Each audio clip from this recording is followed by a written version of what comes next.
મિત્રો આજની વિડીયોમાં વાત થશે ચારધામ યાત્રા 2024નું સમાપન। બદ્રીનાથ ધામના દરવાજા બંધ કરવામાં આવ્યા છે। સવારની હેડલાઇન્સ ઉપર નજર નાખીશું। વધુ એક અકસ્માત, 2 શ્રમિકોના થયા છે મોત। ભારતની મોટી સફળતા સામે આવી છે। અમદાવાદ વાયુ પ્રદૂષણ મામલે અનહેલ્ધી શ્રેણીમાં આવી ગયું છે। ત્યારે વાત થશે હરિયાણામાં પ્રદૂષણ વધતા વિદ્યાર્થીઓને રજા આપી દેવામાં આવી હતી। ત્યારે વાત થશે રિઝર્વ બેંક ઓફ ઇન્ડિયા ઓફિસમાં લશ્કરે તૈયબાના સીઈઓની ધમકી। ત્યારે આગળ વાત થશે સિદ્ધપુરમાં થયેલા અકસ્માતમાં 15થી વધુ લોકો ઘાયલ થયા છે। કોલ્ડ પ્લેની તમામ ટિકિટો વેચાઈ, શું ઈડી તપાસમાં જોડાશે? ખ્યાતિ હોસ્પિટલ કેસમાં ચોંકાવનારો ખુલાસો સામે આવ્યો છે। દ્વારકાધીશને 330 ગ્રામના સોના અને હીરા જડિત મુકુટ અર્પણ કરાયો છે। હિટ એન્ડ રનની ઘટનામાં પોલીસ કર્મચારીનું મૃત્યુ થયું છે। સૌરાષ્ટ્ર મિની ગિફ્ટ સિટીને 538 કરોડના ખર્ચે સ્માર્ટ સુવિધાઓ આપવામાં આવશે। અને વાત થશે શાળા નક્કી કરે તેવું સ્વેટર પહેરવું ફરજિયાત નથી તેવું ડીઈઓએ જણાવ્યું છે। હવે મિત્રો સમાચારો વિસ્તારથી। શિયાળામાં ચોક્કસ પ્રકારના સ્વેટર પહેરીને જ આવવા સ્કૂલોની દાદાગીરી શરૂ થઈ જાય છે।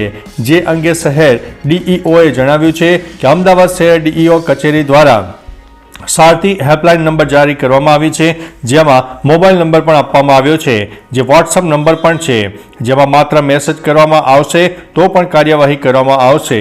આ સિવાય વાલી ડીઈઓ કચેરીમાં રૂબરૂ ફરિયાદ પણ કરી શકશે, જેમાં વાલીની ઓળખાણ ગુપ્ત રાખવામાં આવશે। મિત્રો અન્ય મહત્વના સમાચારની વાત કરીએ તો સૌરાષ્ટ્રના મિની ગિફ્ટ સિટીને 538 કરોડના ખર્ચે સ્માર્ટ સુવિધાઓનું આયોજન।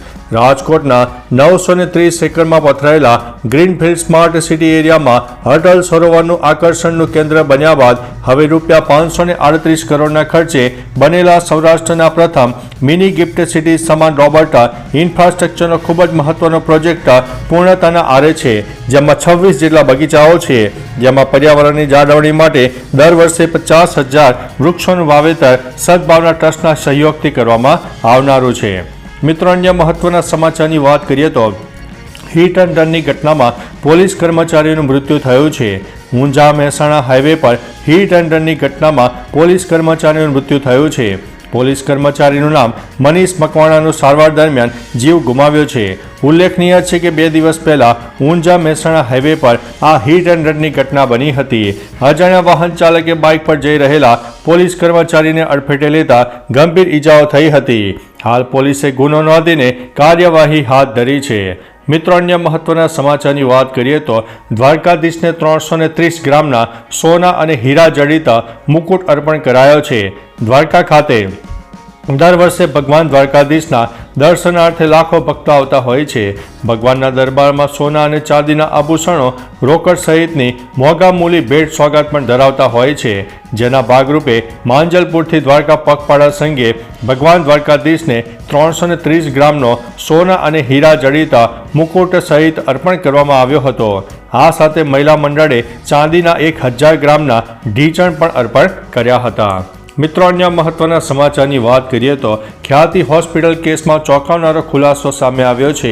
ખ્યાતિ હોસ્પિટલ કાંડના તબીબોએ 19 દર્દીઓને પ્રધાનમંત્રી જન આરોગ્ય યોજના હેઠળ સારવાર આપવાનું કહીને 17 દર્દીઓને એન્જિયોગ્રાફી અને 2 દર્દીઓને સ્ટેન્ટ મૂકવાના ઓપરેશન કર્યા હતા, જેમાં 2 દર્દીઓના મોત નિપજતા સમગ્ર હોબાળો થયો હતો। હવે ખ્યાતિ હોસ્પિટલ મોતની સર્જરીમાં મોતનો આંકડો વધી રહ્યો છે। કડીના 2 નહીં પણ કુલ 5 લોકોના મોત થયા હોવાનું પણ ખુલ્યું છે। મિત્રો અન્ય મહત્વના સમાચારની વાત કરીએ તો કોલ્ડ પ્લેની તમામ ટિકિટો વેચાઈ, શું ઈડી તપાસમાં જોડાશે? કોલ્ડ પ્લે કોન્સર્ટના બંને શોની તમામ ટિકિટો માત્ર 2 જ કલાકમાં વેચાઈ ગઈ હતી। કોલ્ડ પ્લેના મુંબઈમાં 2 કોન્સર્ટની ટિકિટ પણ આ રીતે આંખના પલકારે વેચાઈ ગઈ હતી। ફેન્સના રોષ પછી બુક માય શોએ બ્લેક માર્કેટિંગ કે જેને ટિકિટ સ્કેમ્પિંગ કહેવામાં આવે છે તેની સામે પણ ફરિયાદ કરી હતી અને તેમાં ઈડી દ્વારા તપાસમાં ઝંપલાવ્યું છે। શું અમદાવાદના શો માટે પણ ટિકિટ સ્કેમ્પિંગ થયું છે? મિત્રો અન્ય મહત્વના સમાચારની વાત કરીએ તો સિદ્ધપુરમાં થયેલા અકસ્માતમાં 15થી વધુ લોકો ઘાયલ થયા છે। સિદ્ધપુરમાં ગાગલાસણ ગામ નજીક ડાલુ ચાલકે સ્ટીરિંગ પરથી કાબુ ગુમાવતા અકસ્માતમાં 15થી વધુ લોકો ઈજાગ્રસ્ત થયા છે। મળતી માહિતી મુજબ સિદ્ધપુર કાર્તિકી પૂર્ણિમાના મેળામાં જઈને પરત ફરી રહેલા લોકોને આ અકસ્માત નડ્યો હતો. અકસ્માતમાં ડાલા સવાર 15થી વધુ મુસાફરોને નાની મોટી ઈજાઓ પહોંચી હતી. ઘાયલોને નજીકની હોસ્પિટલમાં સારવાર અપાઈ હતી. પોલીસે ઘટના સ્થળે પહોંચીને વધુ તપાસ હાથ ધરી છે. મિત્રો, અન્ય મહત્વના સમાચારની વાત કરીએ તો મુંબઈમાં રિઝર્વ બેંક ઓફ ઇન્ડિયાની ઓફિસને ધમકીભર્યો ફોન આવ્યો છે. ફોન કરનારે આતંકવાદી સંગઠન લશ્કરે તૈયબાના CEO તરીકે ઓળખ આપી છે અને ધમકી આપી છે. શનિવારે લગભગ 11 વાગ્યે આ કોલ આવ્યો હતો અને ત્યારબાદ આરોપીએ ગીત પણ ગાવાનું શરૂ કર્યું હતું. કોલ મળ્યા બાદ રિઝર્વ બેંક ઓફ ઇન્ડિયાના અધિકારીઓએ તરત જ મુંબઈ પોલીસને જાણ કરી હતી. પોલીસે રામાબાઈ પોલીસ સ્ટેશનમાં કેસ પણ નોંધ્યો છે. મિત્રો, અન્ય મહત્વના સમાચારની વાત કરીએ તો હરિયાણામાં પ્રદૂષણ વધતા વિદ્યાર્થીઓને રજા આપવામાં આવી છે. હરિયાણાના 8 શહેરોનો AQI સૌથી વધારે ખરાબ છે. ભિવાની ઉપરાંત બહાદુરગઢ, સોનીપત, જીંદ, રોહલક, ગુરુગ્રામની હવા સૌથી વધારે પ્રદૂષિત શ્રેણીમાં આવી ગઈ છે, જ્યારે અન્ય શહેરોનો એર ક્વોલિટી ઇન્ડેક્સ 200થી 300ની વચ્ચે પહોંચી ગયો છે. જેથી હવે હરિયાણામાં વધી રહેલા પ્રદૂષણના અતિરેક ધ્યાનમાં રાખીને રાજ્ય સરકારે 5મા ધોરણ સુધીની શાળાઓ બંધ રાખવાનો નિર્ણય કર્યો છે. મિત્રો, અન્ય મહત્વના સમાચારની વાત કરીએ તો અમદાવાદ વાયુ પ્રદૂષણ મામલે અનહેલ્ધી શ્રેણીમાં આવી ગયું છે. દિલ્હીની જેમ હવે ગુજરાતના શહેરો પણ વાયુ પ્રદૂષણને લઈને ધીમે ધીમે ગેસ ચેમ્બરમાં પરિવર્તિત થઈ રહ્યા છે. એક ખાનગી વાયુ ગુણવત્તા સૂચકાંક જાહેર કરેલી એજન્સીના મત પ્રમાણે શનિવારે ગુજરાતમાં કેમિકલ ઝોન ગણાતા અંકલેશ્વરમાં 162 એર ક્વોલિટી ઇન્ડેક્સ નોંધાયો હતો, જે સૌથી વધુ છે. તે પછી બીજા નંબરે અમદાવાદ શહેર આવે છે, જ્યાં વાયુ ગુણવત્તા સૂચકાંક અનહેલ્ધી શ્રેણીમાં છે, એટલે કે 160 દર્શાવાયો છે, જે હવે ચિંતાનો વિષય પણ બન્યો છે. મિત્રો, અન્ય મહત્વના સમાચારની વાત કરીએ તો ભારતની મોટી સફળતા. ભારતે ઓડિશાના દરિયા કિનારે આવેલા ડૉક્ટર APJ અબ્દુલ કલામ દ્વીપ ખાતે મોટી સફળતા મેળવી છે. અહીં લાંબા અંતરની હાઇપરસોનિક મિસાઇલનું સફળતાપૂર્વક ફ્લાઇટ ટ્રાયલ કરવામાં આવ્યું હતું. આ સ્વદેશી મિસાઇલને લઈને રક્ષામંત્રીએ DRDOને અભિનંદન પાઠવ્યા છે. આમ ભારતે સંરક્ષણ ક્ષેત્રમાં વધુ એક મહત્વપૂર્ણ ઉપલબ્ધિ મેળવી છે. મિત્રો, અન્ય મહત્વના સમાચારની વાત કરીએ તો વધુ એક અકસ્માત, 2 શ્રમિકોના થયા છે મોત. ગુજરાતમાં રોજ કોઈને કોઈ અકસ્માતના બનાવ બનતા હોય છે. આવામાં વધુ એક ઘટના સામે આવી છે. અજાણ્યા વાહને અડફેટે લેતા 2 શ્રમિકોના મોત થયા છે.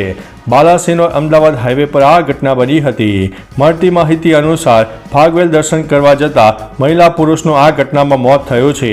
આ મામલે બાલાસિનોર પોલીસે વધુ તપાસ કરવામાં પણ લાગી ગઈ છે. મિત્રો, અન્ય મહત્વના સમાચારની વાત કરીએ તો હેડલાઇન્સ ઉપર નજર નાખીએ. PM મોદી બ્રાઝિલના રિયો ડી જીનેરિયોમાં પહોંચ્યા. G20 સમિટમાં ભાગ લેશે. લેબનોનના ટાયર વિસ્તારમાં ઇઝરાયલનો હુમલો, 11 લોકોના મોત. અયોધ્યામાં આજે ભગવાન રામનો તિલકોત્સવનું આયોજન. શ્રીલંકામાં નવી કેબિનેટ, રાષ્ટ્રપતિ અનુરા કુમારા દિશા નાયકની હાજરીમાં શપથ લેશે. ત્યારે મિત્રો, વાત થશે ચારધામ યાત્રા 2024નું સમાપન. બદ્રીનાથ ધામના દરવાજા બંધ કરી દેવામાં આવ્યા છે. ઉત્તરાખંડના ચમોલી જિલ્લામાં સ્થિત શ્રી બદ્રીનાથ ધામના દરવાજા શિયાળા માટે બંધ કરી દેવામાં આવ્યા છે. ધાર્મિક વિધિ મુજબ પૂજા વિધિ બાદ રાત્રે 9:07 બદ્રીનાથના ધામના દરવાજા બંધ કરવામાં આવ્યા હતા. દરવાજા બંધ થતાં પહેલાં ધામને 15 ક્વિન્ટલ મેરીગોલ્ડ ફૂલોથી શણગારવામાં આવ્યું હતું. આ પ્રસંગે હજારો ભક્તોએ બાબા બદ્રીનાથના દર્શન પણ કર્યા હતા. તો ચાલો મિત્રો, ફરીથી દેશ અને દુનિયાના સુપરફાસ્ટ સમાચાર લઈને મળતા રહીશું. ત્યાં સુધી અમને રજા આપશો. નમસ્તે.